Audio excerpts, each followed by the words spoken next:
আজকের ভিডিওতে রায়-মার্টিন প্রশ্নবিচিত্রা 2024 ষষ্ঠ শ্রেণীর বাংলা বিষয়ে দ্বিতীয় পর্যায়ক্রমিক মূল্যায়নের 1 নম্বর স্কুল অর্থাৎ ব্যানার্জিডাঙ্গা হাই স্কুলের সব প্রশ্নের উত্তর করব। 1 নম্বরে সঠিক উত্তরটি বেছে নিয়ে লেখো। দেওয়ালচিত্র এঁকে থাকেন সাধারণত গ্রামের মেয়েরা। 1-2 মানভূমি দেওয়ালচিত্রের প্রতীক বলা হয় পদ্মকে। 2 নম্বরে যে কোনো 4টি প্রশ্নের উত্তর দাও। 2-1 পিঁপড়ে নিজেকে বাঁচাবার জন্য কি করলো? ঘাসের পাতার নিচে আশ্রয় নিল। 2-2 একটু জমি খালি রাখা যাক। কোন গদ্যাংশ থেকে নেওয়া হয়েছে? ফাঁকি। 2-3 হাটে সন্ধ্যা প্রদীপ জ্বলে না কেন? 83 নম্বর। এই কোশ্চেনটা তোমরা পেয়ে যাবে রায়-মার্টিনের সাহিত্য বিচিত্রার 83 নম্বর পেজে। বিকেলে মধ্যে বেচাকেনা সেরে হাট থেকে যে যার মতো নিজের ঘরে ফিরে যায়, তাই জনমানবহীন হাটে সন্ধ্যা প্রদীপ জ্বলে না। 3-2 পাতা গাছের কি প্রয়োজনে লাগে? তোমরা 127 নম্বর পেজে পেয়ে যাবে। গাছের পাতার সালোক সংশ্লেষ পদ্ধতিতে খাদ্য তৈরি হয়, অর্থাৎ খাদ্যের জন্য গাছ তার পাতার উপর নির্ভরশীল। তারপরে 3-3 তুই করবি বাগান। বাবা কেন এমন মন্তব্য করেন? এটি 100। তুই করবি বাগান রাজকিশোর পটনায়কের ফাঁকি গল্পে গোপালের বাবা এমন মন্তব্য করেন, কারণ ছেলে আম গাছ না লাগিয়ে ফুলের বাগান করতে আগ্রহী দেখে বাবা বললেন, তাদের বাগানের মাটি বেলে মাটি, জল দেবারও সুবিধা নেই। এর উত্তরে গোপাল যখন বলল সে নিজের হাতে জল দেবে ফুল গাছে, তখন তার বাবা রেগে গিয়ে বলেছেন যে নাকি নিজের হাতে জল তুলে স্নানটুকু পর্যন্ত করতে পারে না, সে দেবে গাছে জল। এই কারণে গোপালের বাবা বলেছেন তুই করবি বাগান। 2-3-4 দুদিনের ঘর বলতে কি বোঝো?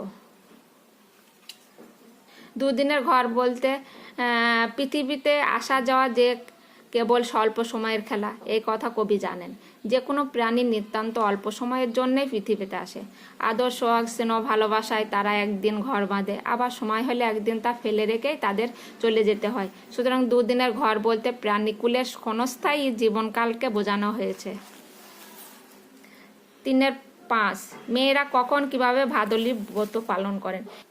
এই প্রশ্নটি তোমরা পেয়ে যাবে পড়ার সাথে 58 নম্বর পেজে।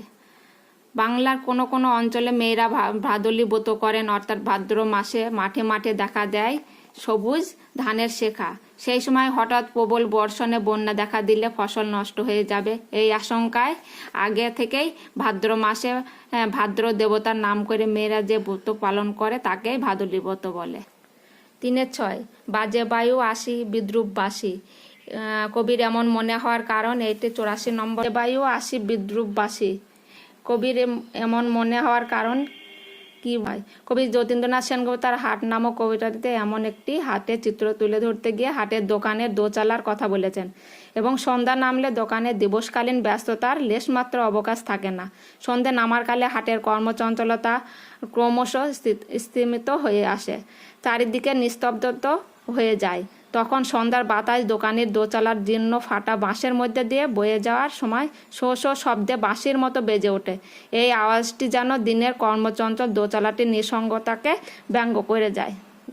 3-7 যেখানে বাঘের ভয় সেখানেই সন্দেহ হয়, প্রবাদটি মর্মার্থক কি?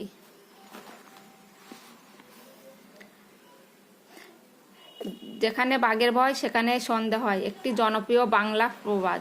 এর মর্মার্থ হলো বিপদপাতের সম্ভাবনার স্থানে গিয়ে যত বিপত্তি দেখা দেয়।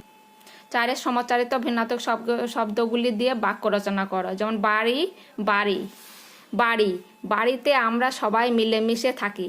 আর বাড়ি মানে বর্ষার বাড়িধারায় চারিদিকে জলে পূর্ণ হয়। 4-2 দ্বীপ আর দ্বীপ, দ্বীপ মানে সন্ধ্যাবেলায় প্রতিটি বাড়িতে দ্বীপ জ্বালায়। আর দ্বীপ মানে শ্রীলঙ্কা দেশটি ভারতের দক্ষিণ অবস্থিত একটি দ্বীপ।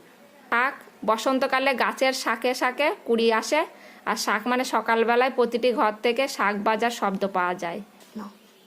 5 নম্বর পদান্তর করো। ভৌগোলিক মানে ভূগোল, আর 5-2 হলে জ্যামিতি মানে জ্যামিতিক। এর অনুচ্ছেদ রচনা করো, যে কোনো একটি। বিদ্যাসাগর বৃক্ষরোপণ। পড়াশোনার ভিডিও পেতে চ্যানেলটি লাইক ও কমেন্ট করবেন এবং সাবস্ক্রাইব করবেন, যাতে পরে ভিডিওগুলো পেয়ে যাবেন।